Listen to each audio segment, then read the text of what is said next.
Hey everyone, and welcome back to another video. In this video, I'm going to show you how to verify your identity on the DoorDash Driver app. Now, this video is going to be particularly useful for individuals. Let's say that you haven't verified your identity.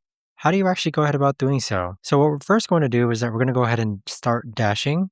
And what's going to happen is that there's going to be a pop-up that appears on the Dasher app where it's going to ask you to verify your identity. So we have some blurred out information here, but I'm just going to go ahead and verify my identity. And then it's going to ask you if you want to go ahead and use this photo. So we're going to use this photo. And then it's going to go ahead and process RD, which should take a few seconds. And now it's going to ask us to take a selfie. So it'll actually allow my camera to do a selfie, and it's just going to ask me to turn my face, then look slightly to the left, then look slightly to the right, and then it should be good. Now it's going to go ahead and process the selfie that I just took, and there you have it. Your identity was now successfully verified. But that right there, guys, is the best and easiest way that I know of to actually go ahead and verify your identity on the DoorDash Driver app. If you guys know of a better or easier way to actually do this, let me know in the comments down below.